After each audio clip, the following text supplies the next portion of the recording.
Washington Journal continues.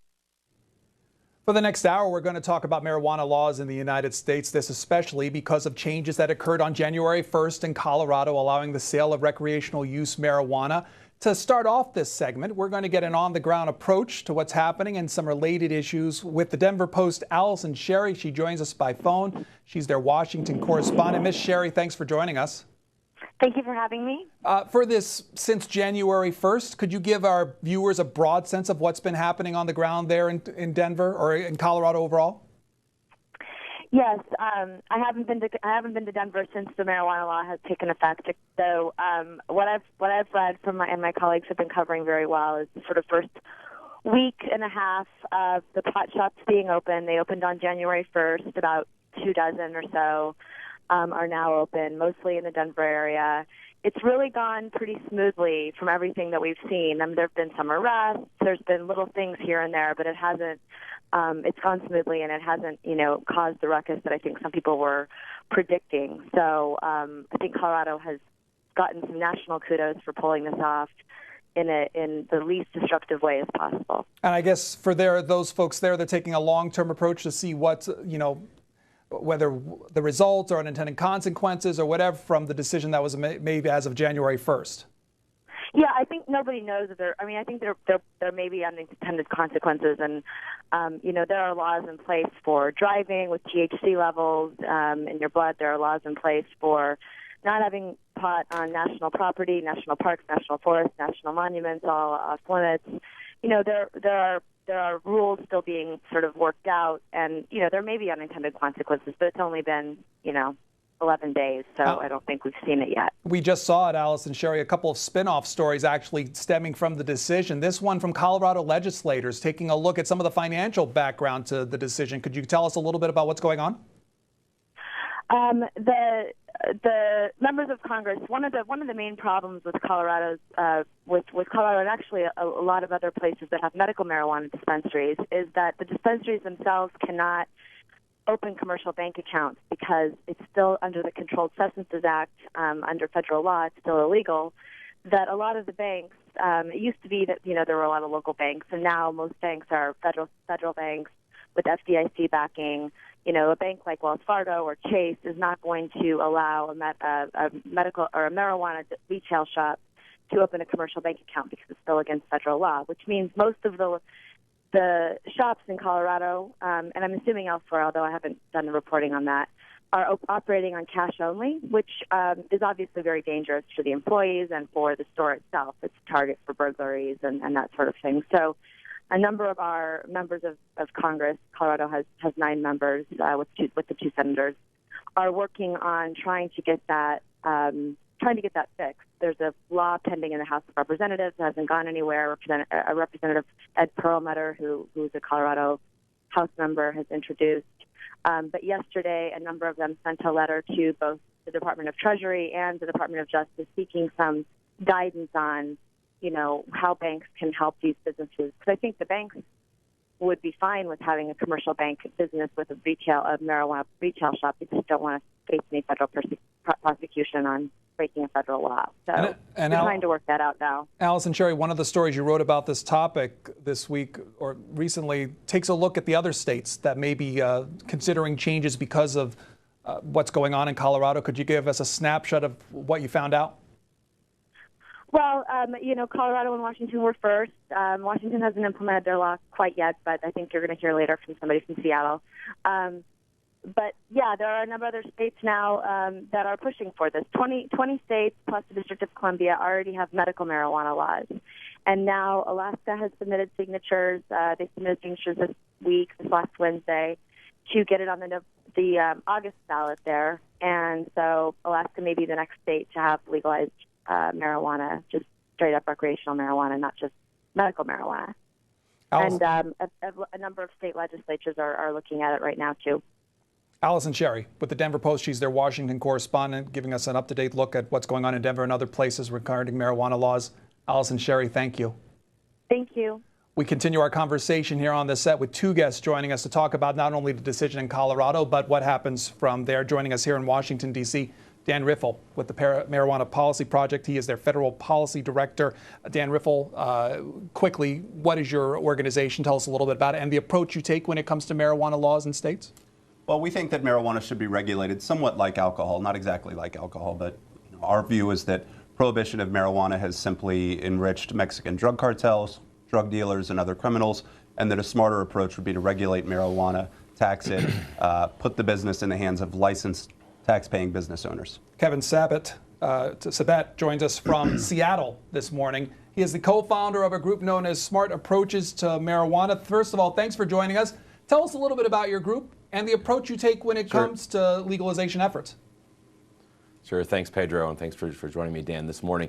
Well, essentially, Smart Approaches to Marijuana, or SAM, was co-founded by myself and former Congressman Patrick Kennedy. And we founded it because we believe that though people should not be criminalized for low-level marijuana use, we don't want to see our jails and prisons full of marijuana users. At the same time, we think going for a policy of legalization is more than just a bridge too far. Essentially, we're really worried about the prospect of creating a new industry like the tobacco industry. Basically, a big tobacco we'd call big marijuana, advertising and promoting marijuana, especially at a time that we know about marijuana's harm to the adolescent brain. And so we're joined by the American Medical Association and the American Society of Addiction Medicine and other concerned physician groups who really don't want to see this this spread because we're worried about the effect on society, especially to young people. So what do you base those worries on as far as it becoming a bigger industry?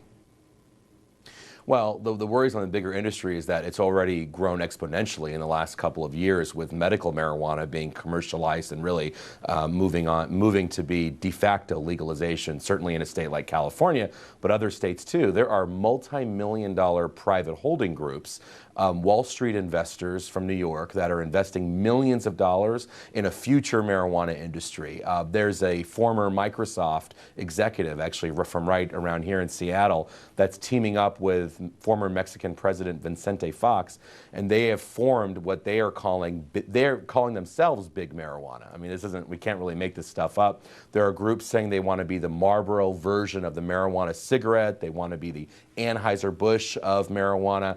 And so this really isn't about just your right to grow a small amount in your backyard or smoke it in the privacy of your own home. This is about a lot of people making a lot of money. And the problem with that is, just like we've had the tobacco industry and other addictive industries, these addictive industries do not make money off of casual users. In other words, the liquor industry or the alcohol industry or the tobacco industry, the gambling industry, right? They don't make money off the person who goes to Vegas and plays blackjack once a year for his birthday. The casino industry, for example, only makes the vast majority of its profit from very, very heavy gamblers that frankly destroy their lives as a result. Oftentimes. And so the same thing is for any addictive industry, and it will be for marijuana. So you got to increase your profit. That means you have to start young. Okay, you do have to target young people. That's why we had Joe Camel for so long. That's why we had these industries for so long targeting young people. It's the only way to make money. It'll be the same with marijuana. I don't think we need to imprison folks. I get that. But let's work on something that's, I think, more of a middle ground, health approach, prevention, treatment, not overburdensome in law enforcement. But there's no need to legalize marijuana and open the door to big tobacco, which is what we would do if we did do so. Kevin Sabet from Seattle. Again, you've heard our guest perspectives opening up. If you want to give your thoughts on not only what happened in Colorado, but what's happening in other states and concerns or support you may express, here's how you can do so. We've divided the lines differently this morning as far as legalization is concerned. If you support legalization, here's the number for you to call, 202-585-3880. If you oppose it, 202-585-3881. If you're not sure where you stand on it, give us a call at 202-585-3882. You can also send us tweets and emails expressing those kind of concerns as well. Dan Riffle, your response to what Mr. Sabet heard or said. Yeah, so Kevin mentioned that, there's this prospect of a lot of people making a lot of money. Well, the fact of the matter is marijuana is universally available to anybody who wants it now, so there's already a lot of people making a lot of money, except now, under prohibition, those people making that money are Mexican drug cartels and drug dealers and street gangs and criminals. And we think that, a smarter approach is to take that industry that right now is funding organized crime and drug wars and violence and instead put that industry in the hands of tax-paying, licensed, regulated business. The thing about prohibition is, this is enacted under the Controlled Substances Act, and the irony of that is it prevents us the opportunity to do just that and control substances. When you regulate a substance, you give yourself the option to, enact advertising bans, enact taxes, enact rules about when, where, and to whom marijuana can be sold. The classic example being that drug dealers don't check IDs, whereas regulated businesses do. So, people are going to make money just as people are now making money off marijuana. But I think we can, through regulation, control who makes that money, where they make that money, when they make that money, and enact smart rules about how marijuana is sold. Mr. Sabet? Yeah. Well, I think if we think that the underground market is going to be substantially reduced, or in some people's words, disappeared because we've legalized marijuana, we have another thing coming for us. These are criminal organizations that are making money from things like human trafficking, primarily cocaine, methamphetamine, heroin, kidnapping, extortion. Frankly, they're going to change their business tactics, undercut the legal price. In other words, Colorado's saying we're going to tax it to try and make so much money for schools and other things. That means we'll not only have a black market that can undercut that legal price, but we're also going to have an underground market that's almost going to exclusively target young people, because under these laws, young people still cannot buy marijuana. And by the way, it's the same for alcohol, and I think we can all say that people under 21 can very easily get alcohol. It has nothing to do with the fact that liquor stores can check IDs. So, the other thing that I think has been said is that this will help with budgets, and I'm sure there are some callers that think in good faith that we can, help our ailing public education system or our health system. I think what we should know from alcohol and tobacco, again, our only examples of illegal drug and legal industries, is that for every dollar that we gain in alcohol and tobacco tax, it costs us $10 in social costs. So the idea that we're going to pay for things because we're, taxing now upstanding citizens, I think is really a pipe dream. Mr. Quick response before we go to calls. Yeah, sure. So, Kevin mentioned, for example, alcohol prohibition, alcohol and our experience with alcohol. And I think that's a great example. You look at our experience with alcohol prohibition. When alcohol prohibition was repealed, we put away people like Al Capone and bootleggers and rum runners. And, we don't still see people, for example, growing hops and barley in our national parks the way that we see people growing marijuana in our national parks. We don't see people hanging out on street corners, selling alcohol in six-packs to kids. It's sold in convenience stores and in regulated environments. Yeah. And the other thing too, Kevin mentioned the $1 to $10 ratio of tax revenue collected versus social costs. I think that's really apples and oranges to compare marijuana to alcohol in that scenario, because alcohol, studies have shown, is associated with about 8 times more annually per user in healthcare costs, whereas marijuana, not associated with violence and reckless behavior, significantly lower healthcare costs.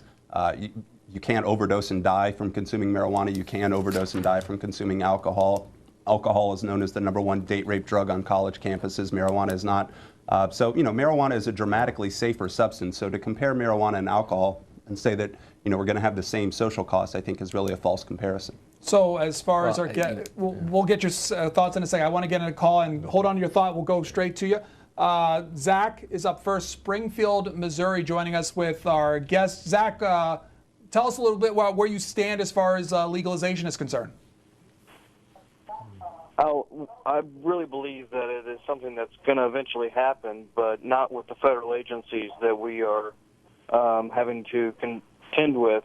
When you're looking at the DEA and the FBI, and these are large entities that are not concerned with what the laws are and are going to do what they're going to do based on what their agendas are. So whether or not it actually becomes a federally legalized substance, I don't think that will happen for probably another 30 years down the road because of those roadblocks. However, legalization, why are we going to come and take the moral high ground now on something like marijuana when we watch people die and we allow the legalization of things like cigarettes and alcohol and at a point in time K2? So there's really a muddy water here as far as the morals that we're going to hold high. Mr. Riffle, I'll start with you, and then we'll get Mr. Sabet's thoughts on it. Well, I think there's no question that this is going to be a long, gradual cultural shift. We've changed the law in one state, but we've got 49 states to go. Washington, obviously, later this year. Alaska and Oregon will probably have initiatives on their ballot later this year as well. Nobody expects this to be a change that's going to happen overnight. I mean, this is, the first jurisdiction in the world to regulate marijuana, so it's going to take some time. But as these laws change and as Congress changes, we're seeing more and more members of Congress speak in favor of regulated markets and the good that that can do. And I think as funding priorities shift and other attitudes change, we'll see those federal agencies change as well. And Mr. Sabet, the caller brought up the fact that we still have agencies like the DEA and the Justice Department involved in the fact that marijuana still is an illegal substance.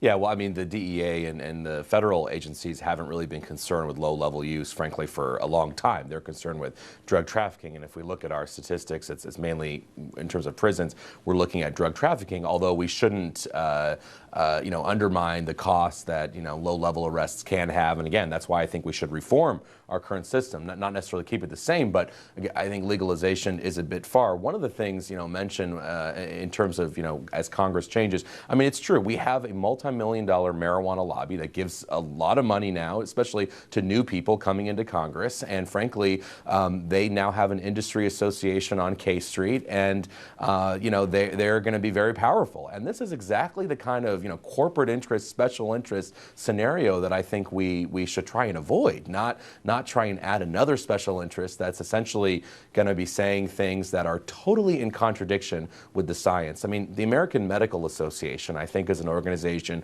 most Americans would admire. The American Society of Addiction Medicine, their point of view from the science says, yeah, it's true, we shouldn't talk about reefer madness and about how, marijuana, if you use marijuana today, you're going to use heroin tomorrow. It's not about making extreme statements, but it is about saying things that the evidence have shown, which, for example, the fact that 1 in 6 16-year-olds that ever try marijuana will eventually at some point become addicted to it, that it doubles your risk of a car crash, that it contributes to millions of dollars of healthcare costs in terms of lung problems. By the way, it contributes to significant reductions in IQ. And one of the interesting comments we heard, Pedro, you probably have been well aware of this last week since we, Colorado did what they did, are people even on the left, like Tina Brown, saying that we're not going to be able to compete with countries if we, are basically the stoned out country with reductions in IQ and health problems. So I actually think that we need to press pause for a minute before we kind of go on this freight train and really think about what kind of country we want to create, but also, are we willing to live with another legal public health disaster as we have alcohol and tobacco? I mean, when I look at alcohol and tobacco, I see those as examples of what we don't want to do. We don't want to create this industry. We don't want to create basically many, many more users. Remember, there are many more users of our legal drugs like alcohol and tobacco than marijuana. About 55% of Americans drink, 27% of Americans smoke cigarettes, and about 8% of Americans use marijuana. Why would we want to bring that 8% number up? Here is John, and I'll get your response in just a second. John from Memphis, Tennessee. He's in favor of legalization. John, good morning. Yes, good morning. Go ahead. Yeah, I think marijuana should be legal. I mean, we fought every war we can on poverty, on drugs, and we've lost them. I mean, as the speaker said, we've all we've done is enrich the Mexican cartels. I mean, I work with quite a few Latin Americans, and it's basically you're a member of a cartel or you come to America and cook in a restaurant. And I've smoked marijuana for 30 years, and it's the most friendly drug there is. We should fight the war on crack and cocaine and heroin. These drugs are bad. Everyone knows it. Tobacco and alcohol are probably some of the worst drugs ever. Gambling is probably one of the worst forms of addiction. The only type of form of addiction that can ruin your life in one hand. Mr. Sabet, let me go back to you real quick, though. What about his point as far as why focus on marijuana and not things like crack or cocaine? Well, we should focus on all those. I mean, the fact that we definitely should focus on that. In fact, federal resources, when you look at enforcement, I mean, Dan and I would agree, they're focused on drugs like cocaine and crack and heroin. We have a prescription drug abuse epidemic. Frankly, the prescription drug abuse epidemic is another class of quasi-legal drugs that, by the way, was pushed by an industry, the pharmaceutical industry. I don't know why we want to create another industry with marijuana. And as we're bringing up other drugs, and certainly this is not the case that I can understand with Dan's organization at MPP, which is really focused on marijuana, but the big money that is funding legalization, the New York think tanks and folks like George Soros and other billionaires, they frankly are focused on legalizing all drugs. They have said the end game is not marijuana. They're starting with medical marijuana, which they've succeeded. Then they move on to marijuana for recreational. Then they move on to other drugs, the other harder drugs like cocaine, heroin, and methamphetamine. I think that's a real problem when we are enriching these special interest groups. And again, Dan, I know that's not where you are on this, but a lot of the money that's been funneled to these states to pass these initiatives, frankly, are tied to folks that want to see all drugs legal. I think that's a concern. Mr. Riffle. So first I want to correct a couple of things that Kevin said. First is that, mainly our drug trafficking resources are focused on traffickers and producers and not low-level users. Last year there were about 750,000 arrests for marijuana crimes. 88 to 89% of those were for simple possession of small amounts of marijuana, not for trafficking. Hold on, let him finish. Not for trafficking or for growing marijuana. And second was that, our focus is on crack and heroin and other harder drugs, when in fact about half of all federal arrests are for marijuana, federal drug sentences are for marijuana crimes, not for other harder drugs. And in fact, there were more arrests for marijuana crimes than there were for all violent crimes combined. So that's not where our focus is. We do have a predominant focus on marijuana. And my background on this, my view or perspective is as a prosecutor. I was a prosecuting attorney before I joined MPP. And I think when you look at our clearance rates for, rape, assault, burglary, arson, robbery, and other violent crimes, real threats to public safety with real victims, the clearance rates for those crimes are often below 50%. In fact, for all of those, they're below 50%. So I think there's just better things for our law enforcement officers to do. Well, I think their focus should be on protecting us from violent criminals and real threats to public safety, and not arresting people simply for using something that's objectively, by any scientific measure, less harmful than alcohol. Mr. Sabet? Well, Dan, I agree with you on all of those things. I mean, a lot of those things, I should say. When it comes to arrests, we are arresting too many people. We need health interventions. Frankly, some folks don't even need those health interventions. It depends on the level of their use. And you and I would agree that we should think about our resources for arrests. But you and I would also know that, you're basing those numbers on arrests when it's imprisonment and jail and other things that cost a lot more money than the arrests. And when it comes to, you said, half of our arrests are for marijuana. Well, that's because, 95% of illicit drug activity is marijuana. It's, it's very small number of people that are using heroin, cocaine, etc. So if you're just going to use raw numbers, then sure, marijuana is going to take the cake. But if you look at percentages and if you look at the numbers for trafficking for people that are in prison, not arrest, and again, I would agree with you a lot on the arrest part, but on the imprisonment part, we really are talking the other drugs. This issue about the criminal gangs that we've kind of left unaddressed, I mean, we know that it's it's around 20% or less of revenues to Mexican criminal organizations come from marijuana. Okay, so it's not the vast majority of them. We keep talking about that. In fact, well, hold on. It is a significant percentage, and if we could cut that, it would be significant. I happen to believe that, by the way, we still have an underground market in Colorado. It's legal. We're still going to have one when it's further legal. And to the point before that, I think also should be addressed from the reporter that this has kind of gone okay, and people have been waiting in line, and there have been no incidents, only a few arrests. I mean, tell that to the parents of the 2-year-old girl in rural Colorado who ingested a pot cookie, because these are products like cookies, brownies, grape sodas, other items, lollipops, Skittles, that are marketed to kids, frankly look attractive to kids. Kids are ingesting them, and a couple dozen of them last year went to the ER because these 2-year-old brains are ingesting THC. This is the kind of thing that we're going to see, I think, more and more as these companies produce products that are targeted and aimed to kids. And again, I would just say, let's not repeat the disaster of the tobacco industry, and let's not have to wait 100 years to make this kind of industry accountable. Here's from George, and I'll get a response. Actually, if you wanted to respond real quick. Yeah, sure. I just want to say that some of the statistics that Kevin mentioned really speak to the disaster of marijuana prohibition and the failure that it is. So many people, 95%, Kevin said something like 95% of the illicit drug activity is marijuana. And it just says that anybody who wants to use marijuana can. Frankly, if you wanted to look for marijuana in this society, the first place you would look is in a high school. It's just a failure. 80 to 90% of high school seniors say that marijuana is easy or very easy for them to obtain. It's pretty much the same percentage that they say for tobacco or for alcohol. So prohibition has absolutely failed to keep marijuana out of our kids' hands.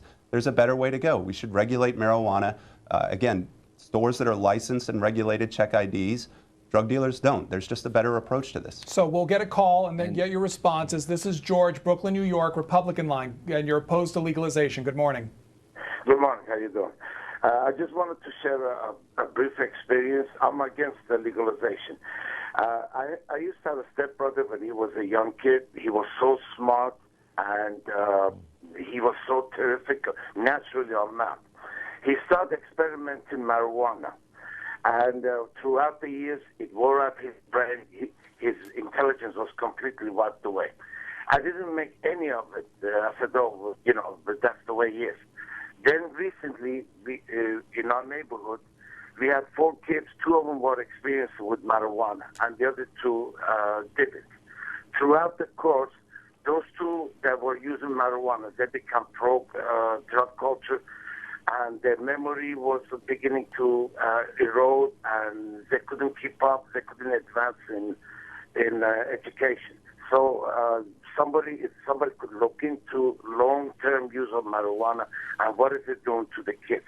And so if you had to boil it down, George, why are you opposed to legalization?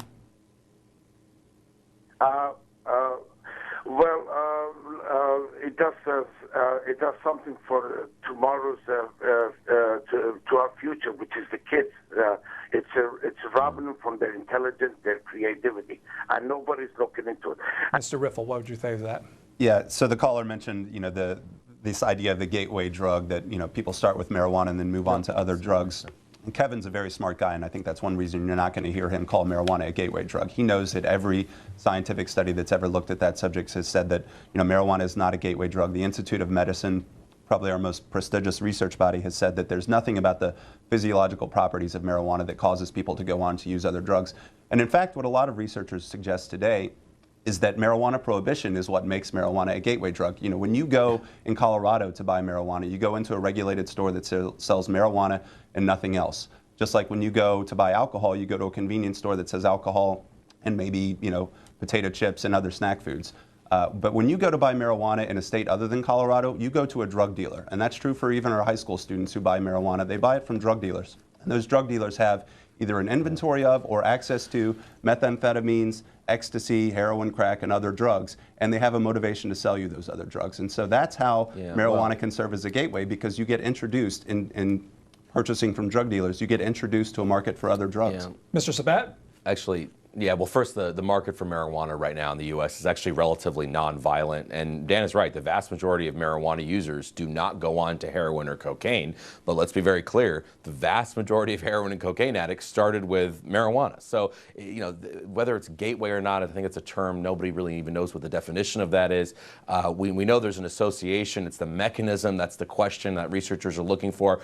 Frankly, when people go to a marijuana store in Colorado, there are other things other than, you know, smoked marijuana. There's a lot of, you know, cookies, candies, and sodas that are marketed to kids. So I think what the essence, though, of George's question and his concern really strikes the fact and the reason why, like I said, almost every major medical association agrees with our organization into keeping marijuana illegal, but also to focus on public health interventions, because we actually do have a lot of the research on long-term issues with IQ, probably the most robust study, I would say almost ever done in the field of drug abuse, at least in the last 15 to 20 years, has been a study looking at people born in Dunedin, New Zealand, the 4th largest city, over 1,000 people in that cohort, following them for their whole lives, and they're 38 years old now. They started when they were born, and they started asking them all sorts of questions, and basically every 5 years checking in on them. The last time they checked in on them, they found that those heavy, persistent marijuana smokers who started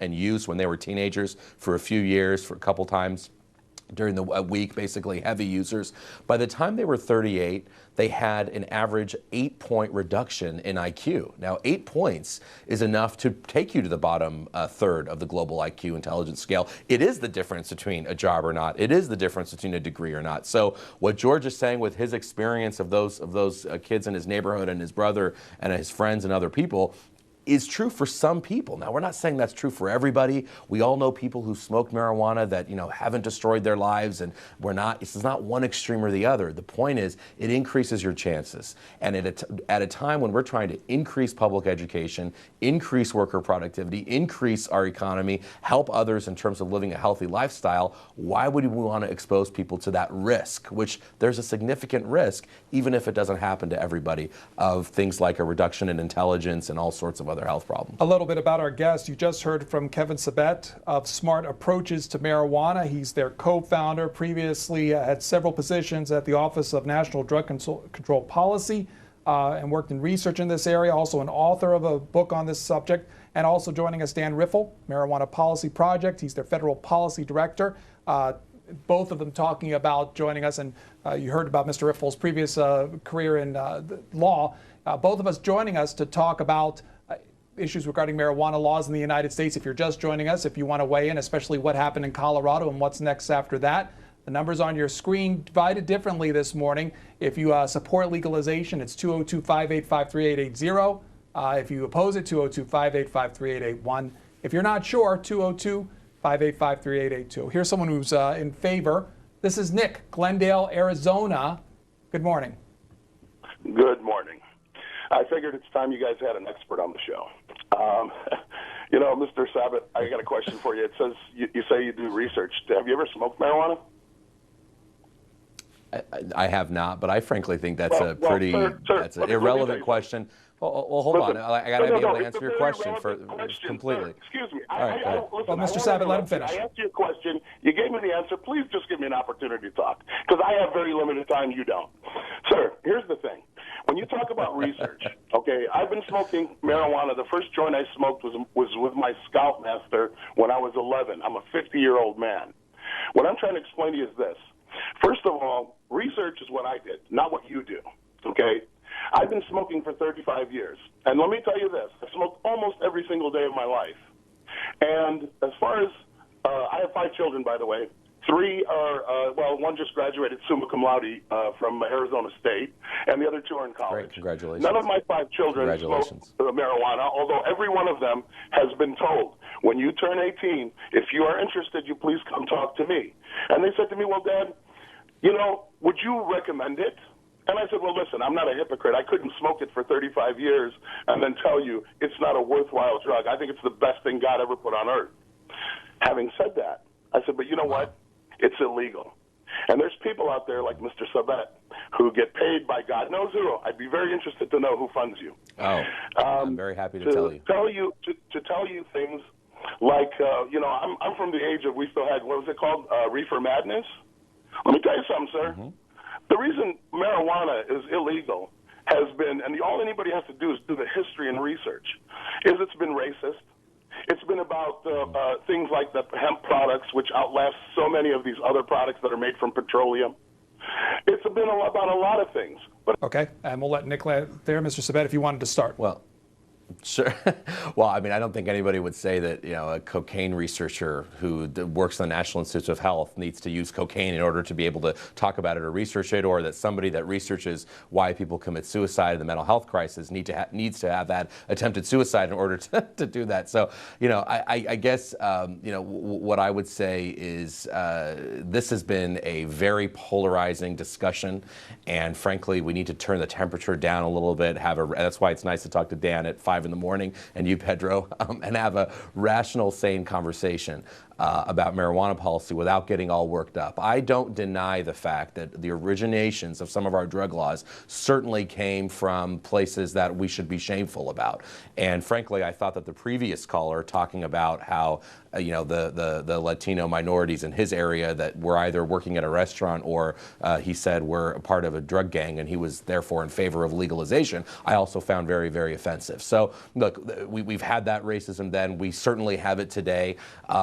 Insofar as our our policies are contributing to racism in terms of disproportionate arrests for minorities, in terms of lost job opportunities, so that if you're arrested for any drug, by the way, not just marijuana, that you're denied a job later in life, even if you're off of that drug. I think those are shameful too. And I think that we need to work on repealing those. I think we need to reform those. We need to really look at our police practices in terms of the disproportionate representation. I don't think anybody can say that they're proud of the way the disproportionate representation in the criminal justice system. So I think those are very serious issues. I don't take them lightly. But at the same time, I think it's a bit jejune to accuse somebody who hasn't tried something that they can't necessarily talk about it. Mr. Riffle. Yeah, I'll just take a second to elaborate a little bit on that disproportionate racial impact of our arrest rates in this country. The ACLU just did a seminal study a couple of months ago that was released called Marijuana in Black and White. And what they found is that even though blacks and whites use marijuana at the exact same rates, blacks are anywhere from 3 to 8 times more likely to be arrested for marijuana crimes than are white people. In fact, here in D.C., we have the second worst disparity in the country. Blacks are 8 times more likely to be arrested for marijuana possession, even though they use marijuana at the exact same rate as whites. And I think that you can just add that to the very long list of reasons that we need to stop arresting and prosecuting people, again, just for using a substance less harmful than alcohol. Let me squeeze in a call, sir, and I'll get back to you. Woodbridge, Virginia. Peter, he's not sure, and you're on our independent line. Good morning. Good morning. My question is for Mr. Riffle. It has to do with advertising. Of course, during the Prohibition days, alcohol was, when it became legalized, it was allowed, corporations were allowed to advertise it. Likewise with the cigarettes, and now both of them have been in a restrictive form of advertising. Mr. Riffle, do you favor that marijuana should be legalized throughout the United States, that it be able to advertise? And just so you add, Jody from Twitter talks about the same things, saying that ads just like the beer commercials, I can see them now sitting on a cloud watching a rainbow. Mr. Riffle. Yeah, I do favor restrictions on advertising for marijuana, just to be clear about that. To hear the caller, Kevin, say it, you'd think that our kids are seeing commercials for Virginia Slims and liquor while they're sitting down to watch their Saturday morning cartoons, but we know, in fact, in reality, that that's not the case. In fact, I haven't seen tobacco commercials on television in my entire life. There's every reason to believe that we can enact sensible restrictions on advertising for marijuana. And in fact, just to further develop that comparison with tobacco, Kevin talks a lot about the disaster of our experience with tobacco and big tobacco, and I think he does a good job of comparing marijuana to tobacco from the 70s, but not to tobacco today, because frankly, we have a pretty good approach to tobacco today, and we've actually reduced tobacco use, both amongst adults and teens, to historic lows. In fact, our teen cigarette use has never been lower than it is today, and we haven't had to arrest and prosecute 750,000 people every year in order to achieve that success. So there's no reason to believe that we can't take those same lessons that, frankly, have been a historic success story and apply those same lessons to marijuana. And even though I know it's different, you see those commercials for waterless or the water vapor cigarettes now, and some of them, question about the glamorization of it and the style of commercial. I know it's not tobacco strictly, but just to give an example. Right, and it's also an example of harm reduction. Kevin talks a little bit about the damage to the lungs, and in fact, the Journal of the American Medical Association just published a study saying that light to moderate marijuana use actually doesn't cause harm to the lungs. But regardless, if there is harm to the lungs, we can actually reduce some of that harm through smokeless forms of consumption. Mr. Sabet? Well, a couple things. I mean, yesterday in my inbox from Groupon was the biggest ad, their item of the day was a vaporizer that they didn't mention the word marijuana, but clearly that's what it was for. And actually it was for taking in these waxy concentrates of up to 80% THC that have caused emergency room admissions and are extremely dangerous. They just blew up the foundation of a building in Seattle when somebody tried to light that butane hash oil. We're seeing the fact that today's marijuana, let's be very clear, is extremely different than the marijuana that maybe Dan or our parents smoked in the 60s or 70s. I mean, we're talking like 2 to 3% THC at that time to an average of 14% THC and upwards of could be around 30% THC even of smoked marijuana. It has a very big difference. Now, in terms of what the caller talked about with advertising, yeah, I mean, we're seeing that now. We're seeing, I wish everybody would have frankly, the sense of Dan and some of his other colleagues who are saying they want to restrict. Unfortunately, they don't. We're seeing this industry emerge all across the country, especially in Colorado and Washington, but also California, where people are saying with reckless abandon, they will use their rights under the First Amendment, which the Supreme Court has argued commercial speech is free speech. They will use that right as far as they can to be able to promote this. And the only reason we've restricted tobacco is after, first of all, 100 years of misery, and then essentially we cut a deal with the tobacco companies, putting them out of business, prohibiting out tobacco, or they had to curb their advertising practices. Certainly they chose the latter. But other industries, other addictive industries, continue to advertise. And I think the reason why our cigarette use is so low, and I'm so happy about that, it's a public health victory among teens, isn't because it's legal. It's been illegal. It's been legal forever. The reason why our cigarette levels are so low is that we have a whole societal effort, a stigma against smoking cigarettes. I mean, it couldn't be just more as we uncool. can have against marijuana without arresting people. Well, no, but the thing is with marijuana, Dan, we have groups like yours and others that are saying marijuana is safer than this substance and it's actually not that bad for you, and the studies are mixed. And it's sort of exactly what the tobacco industry said for 50 years about questioning the science. I mean, you have the AMA on one side, Dan, and frankly, your organization on the other. Let's get a response from Mr. Riffle real quick. Let me just say, frankly, categorically, marijuana is harmful, Kevin. No one is saying that marijuana is harmless. Yeah. Marijuana is harmful, and our mission is to reduce the harms of marijuana, with the focus on the fact that marijuana prohibition is the greatest harm. The harm that can be done to you by using marijuana pales in comparison to the harm that can be done to you by being arrested for marijuana. Well, you're denied a job. Hold on. Let him finish. And I also want to talk about, Kevin mentioned emergency room admissions and the fact that, people who are using, concentrated forms of marijuana have been admitted to emergency rooms. The sponsor of our medical marijuana bill in Maryland is an emergency room physician. And he's sponsoring that bill because he agrees with me that marijuana is dramatically less harmful than alcohol, and he knows that from his experience. As an emergency room physician, marijuana? He routinely sees people admitted to the emergency room for alcohol. In his 30 or 40-year career, he's seen 2 people admitted for marijuana, and in both cases he said, just go sit in the corner for about 20 minutes, you're going to be fine. It's just a fact. Marijuana is dramatically less harmful than alcohol, so why we would arrest and prosecute people for using marijuana and thereby drive people to drink just doesn't make any public health sense to me. Mr. Sabet. Let's talk about this. The studies about marijuana and this idea that there's a substitute does not hold among arrestees and heavy users especially, which is really the population we're looking at, not the person that occasionally uses. The heavy users of those substances use both of those substances. And the idea to say that one is more harmful than the other, so therefore we want you to use A, not B, is like saying, cervical cancer is a 20% mortality versus breast cancer, which is a 10% mortality. So we really want you to get breast cancer instead of cervical cancer if there's a choice. There doesn't need to be a choice. I mean, the point is both from a health perspective are not a good decision. Yeah, alcohol contributes, Dan, you and I would agree, to violence in a bigger way than marijuana does. But marijuana in many ways contributes to things like reduction in IQ or motivation, the lung issues, in a way that alcohol doesn't. They have different harms. They're different drugs. For young people, they both should be discouraged. And this idea that we want to substitute one for the other, I think is a good political talking point. But when you look at, again, what the AMA and the American Society of Addiction Medicine and what the National Institutes of Health have said is that we don't want to encourage one substance over another. They're both harmful. So let's let Mr. Riffle get a quick response and then we'll get to calls. I agree completely. They're both harmful and we should discourage use of both. But right now, we're discouraging use of marijuana by arresting and prosecuting 750,000 people and by burying that market and we're burying that industry in an underground market, funding cartels and drug dealers and criminals. Again, you've talked about the lessons that we've learned from tobacco and the public health success story that we've had with tobacco over the last 15 years. Let's apply those same lessons to marijuana. Here is William. We have a marijuana lobby. From North Carolina. He's opposed. Good morning. Good morning. Hi, go ahead. It's just another nail in the coffin of the United States and the world. So, it's a drug.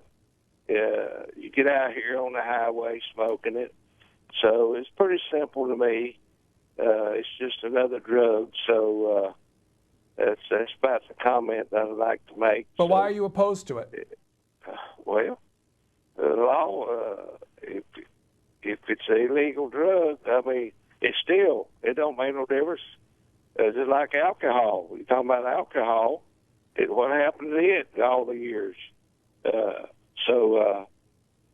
You get arrested for it. It's still a legal drug.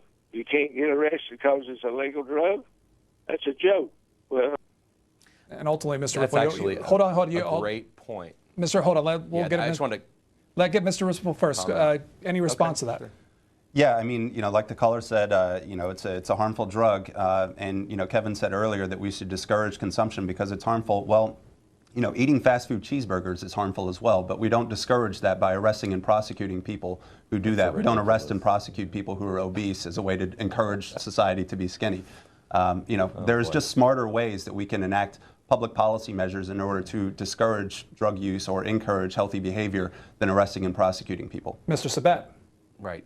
So I would say that, sure, I agree. There are smarter ways. Let's reduce the arrest rate. Let's look at this in a non-enforcement way and more in a public health point of view. But we don't need to go all the way over to legalization where we're going to have this industry that's going to put it in people's faces. And frankly, it does promote and target to kids. I just want to say what the caller's last point was a very nuanced point that isn't discussed in these debates. And I'm glad he brought it up about, are we really going to reduce the number of arrests even if we legalize something? What is the number one drug that police work with in terms of their time, and the number of arrests a year is alcohol. 2.7 million arrests, not for violence related to alcohol. I'm talking things like regulatory laws, so public consumption, selling to minors, driving while intoxicated, not the violence part, is double than all illegal drugs and about 3 times than marijuana. So, and the reason is you have more users, you frankly have more laws to break because there are all these regulations now being created around it to try and reduce the harm as much as we can. And actually, alcohol drives more people to the criminal justice system than marijuana does. So if your only objective is even to reduce arrests and reduce criminal justice involvement, I think there are many smarter and better ways than following a model like alcohol, which is what MPP and other groups have modeled on, which has not only been a public health disaster, but frankly has been the cause of 3 times as many arrests than marijuana today. So what's the best model then? Well, I think the best model focuses on prevention, early intervention, treatment if necessary, fines when necessary, but yes, keeping it illegal. And obviously, all choices in drug policy, and this is what, Dan and I would also agree with, all choices are bad. There are no perfect choices. Drug policy is complicated. There are trade-offs. There are vexing complications and consequences depending on which trade-offs you're happy to live with. Prohibition is certainly not perfect. It produces harm. We talked about some of those harms today. We both, I think, would want to reduce those harms as much. But when you balance it out at the end of the day, I think, and again, I'm in alignment with the House Minority Whip yesterday. Steny Hoyer came out against marijuana legalization, as have so many people recently. With those folks and the AMA in saying that at the end of the day, it's better to keep it underground than it is to have another tobacco or alcohol industry, which is the inevitable result. The idea that we're going to control this in a safe way, that is what voters were promised in Colorado, Pedro, and as you've read, I'm sure, now in Denver, they're throwing those rules out the window. You can have a store within 1,000 feet of schools. You can smoke it in your front lawn, even if it's in public and you're in a condo complex and it affects other people. And there have been many reports of secondhand exposure now to marijuana. So the promises of the campaign that this can be regulated and controlled get thrown away to the side when the industry and the lobby, which stands to make a lot of money from this, gets in there and gets their own rules in, which are essentially no rules. And so rather than have that scenario, let's fix current policy. Dan Riffle, Mr. Sabet mentioned Steny Hoyer going on the House floor talking about his concerns about it. We have a bit of that statement from the floor speech. We'll listen to it and get your response to it. Sure. A long time ago, there was a mayor of Baltimore, Kurt Schmoke, a very, very extraordinarily able guy who had been a state prosecutor and suggested the legalization of marijuana. And my initial reaction was a positive one. Then as I talked to people who deal with drug abuse issues, with rehabilitation issues, I became convinced that marijuana was in fact a threshold drug and that it would lead to the use of harder, very harmful drugs. So that I'm not a proponent of the legalization of marijuana. Apologies, that's from our Newsmakers program, which you can watch tomorrow right after this program. But Dan Riffle, go ahead. Well, I think we heard, the representative call marijuana a threshold drug, which was his terminology for a gateway drug. And we've had that discussion already, and as Kevin and I would agree, the idea that marijuana serves as a gateway is just false. Every study that's ever looked at it has said that marijuana is not a gateway drug, and in fact, it's prohibition, which puts marijuana in the hands of drug dealers, that makes it a gateway, because kids, who want to obtain marijuana have to obtain it from a drug dealer who has access to other drugs. Here's a supporter from Colorado. This is Joe. Good morning. Hey, how y'all doing? I just wanted to get in the conversation because I think we're overlooking the whole issue of addictive personalities in North America, the stress of being in the ghetto. There's a lot of things going on in our country, and marijuana right now in Colorado is getting so much advertisement. We're bombarding our society with something that the voters in the United States chose to do in the state of Colorado. And it's not that we have a drug problem here. We got crack cocaine, we got ski resorts, we got a lot of things we offer to our citizens of our country. Now, you got to think about it for a second. I do support legalization of marijuana, but I do not support it if it's going to be like something that we have to vent about. You know what I mean? Like, you guys are not talking about people that are being locked up for marijuana right now, tonight. You're not talking about, addictive personalities in America, stress-based, environments, and what we do in this country and how it affects other people in our country. Mr. Riffle, what's the takeaway from that? Well, the caller mentioned addictive personalities, and I think that's an important point. Let's look at what exactly is it that gets people hooked on certain drugs. The Institute of Medicine we talked earlier about is our most prestigious research body in the country, and they looked at various drugs and what percentage of people who use those drugs go on to become addictive. With marijuana, it was about 9%. With alcohol, it was 15%, and with cigarettes, it was about 30%. So statistically speaking, marijuana is one of the least addictive drugs that we have out there. Yeah. And speaking of addiction, Kevin mentioned this notion of stressing treatment and prevention. I agree that we should stress treatment and prevention, but I also think we can regulate marijuana. The difference between Kevin and I is I don't see why those are mutually exclusive values. In fact, I think by regulating and taxing marijuana, we can use revenue that we derive to fund treatment and prevention services. And I think by regulating marijuana, we can disconnect that gateway between marijuana and other drugs. Again, going back to that gateway theory, when it's regulated, we don't have people going to businesses or dealers that also sell other harder drugs and have an incentive to get you addicted to those drugs. Mr. Sabet. Yeah, I mean, nobody in treatment or prevention would say that they are making, from alcohol, would say that those revenues are getting to them. Like I said, for every dollar we gain in alcohol and tobacco revenue, it costs us 10 in social costs. The last time I checked, the lottery, which was passed in every state, almost every state, to help fund and frankly fix our ailing public education system, I think we'd all agree that that's not going too well. And it's because we get all these promises for revenue and they never materialize. And folks probably, when you had Daniel Okrent has been on this show before, or on this network, and he talked about reasons why we repealed alcohol prohibition. The chief reason that the lobby got behind the repeal of alcohol prohibition was because they were promised the no more need for a federal income tax, and we know how that story ended. So we've been promised this revenue from things for so long, it hasn't materialized. In terms of, I got to correct something that Dan said on the addictive rate of different drugs. That is just about right. We can quibble on some numbers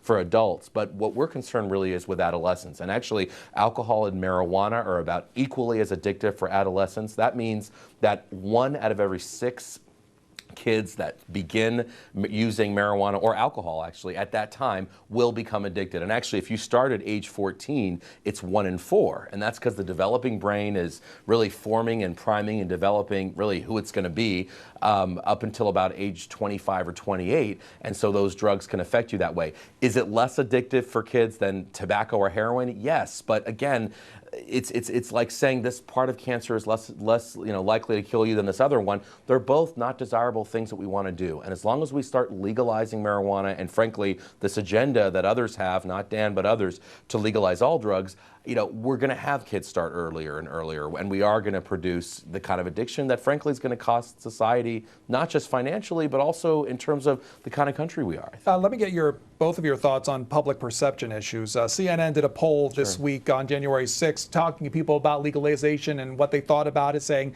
55% said the use of pot should be legal, 54% saying sales should be legal, 32% weighing in saying that pot use was moderately serious. Mr. Sabet, what do those numbers tell you as far as public perception of this issue?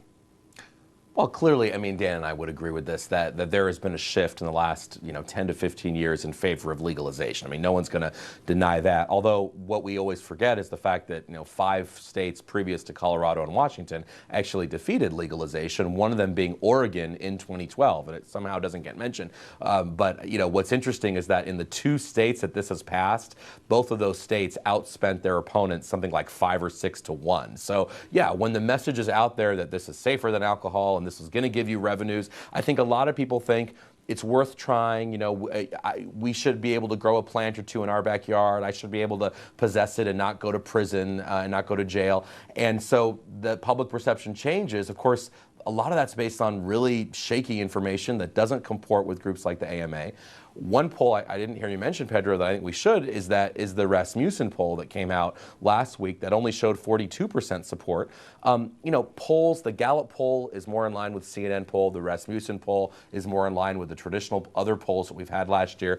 I think, we're seeing, it's very interesting that we're seeing, different polls showing very different numbers. Clearly, there's a trend upward. Dan and I would agree with that.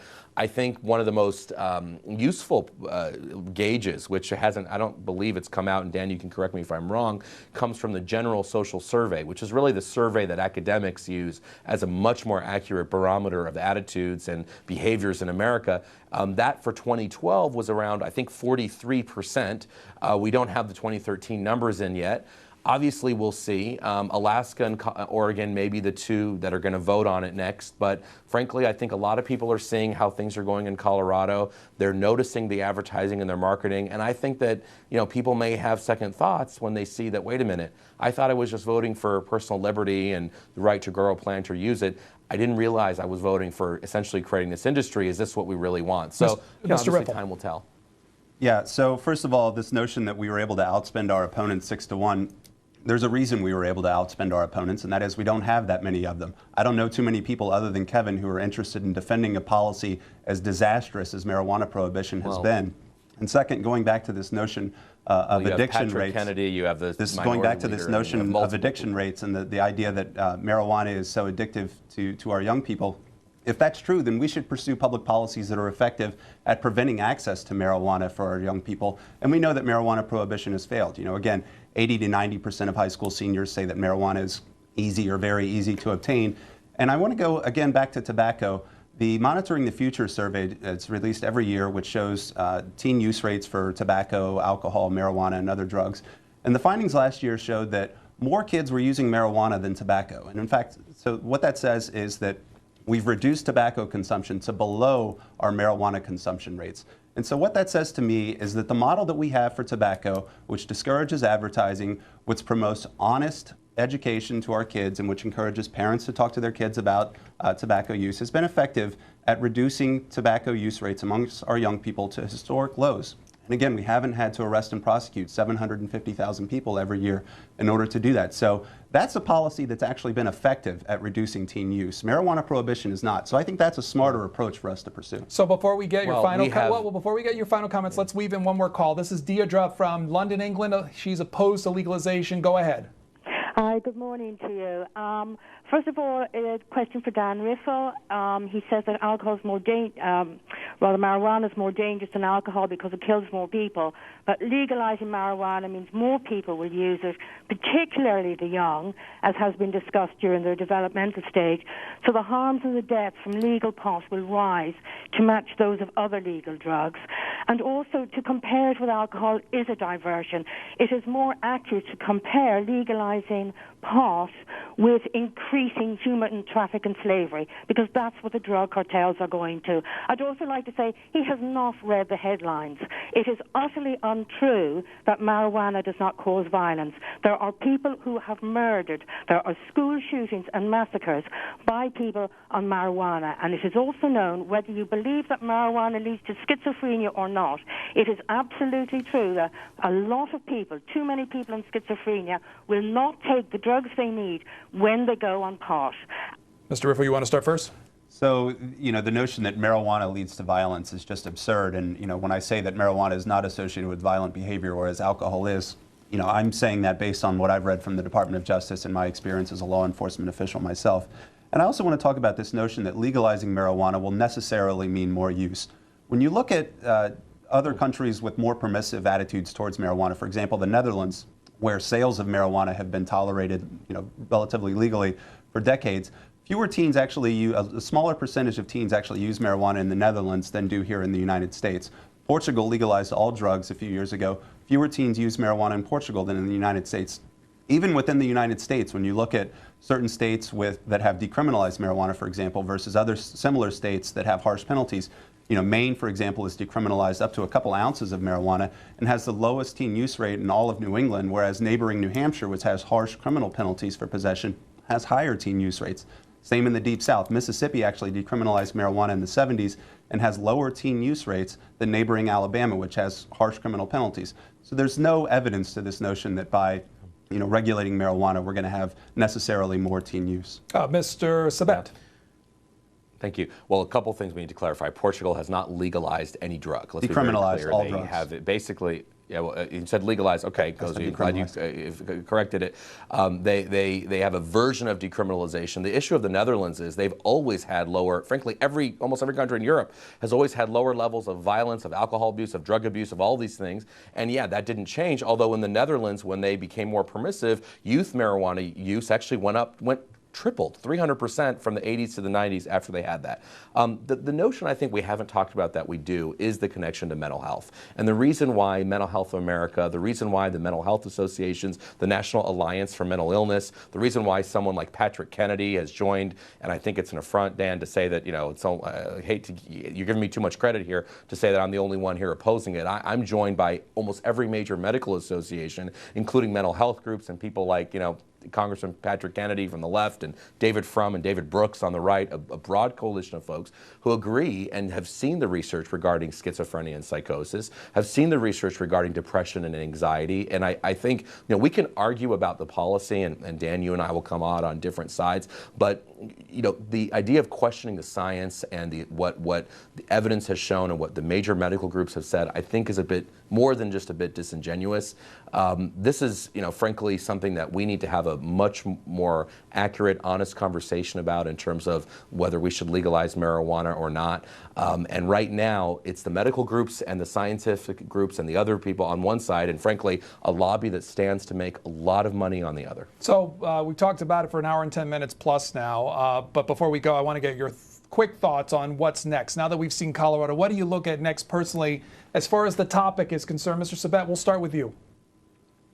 Well, I think that we're going to see in the next couple of years, we're going to be looking at Colorado and Washington. Frankly, it may take us a while to see the long-term effects of Colorado and Washington at a time when, you know, there are a few billionaires that are pumping money into these other states to legalize. So, you know, we'll see what happens there. We're watching Alaska and Oregon. You know, legalization just failed in Rhode Island the other day. There was no mention of that. It's actually, I don't think on the state legislature level there's a serious effort, frankly, neither on the federal level either. You're going to have the lobby go state by state, and frankly, I think it has quickened a lot of people and woken a lot of people up who normally would not be engaged in this issue.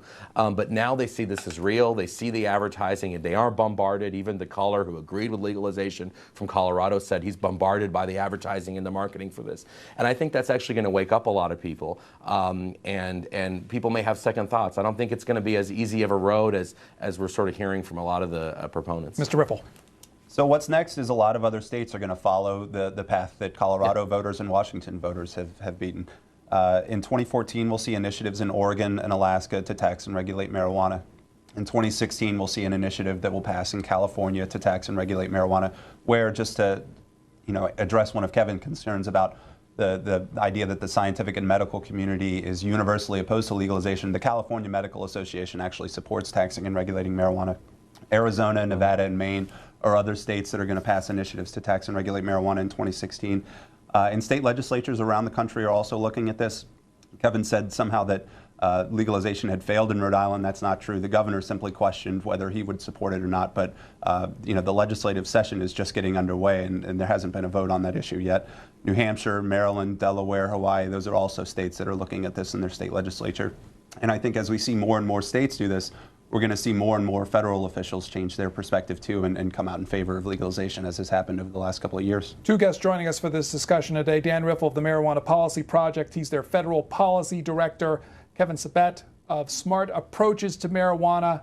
He's their co-founder. I hope both of you come back sometime and talk about this as we see what's going on with it. Thank you both. Thank you, Pedro. Thank you so much, Pedro. Thanks, Dan. Thanks, Kevin. Coming up on the program, we will take our turn and look at the FBI. The primary mission of the FBI has been law enforcement. However, there's been a change, and we'll discuss that change with Ray Tarici of the FBI Agents Association as Washington Journal continues after this.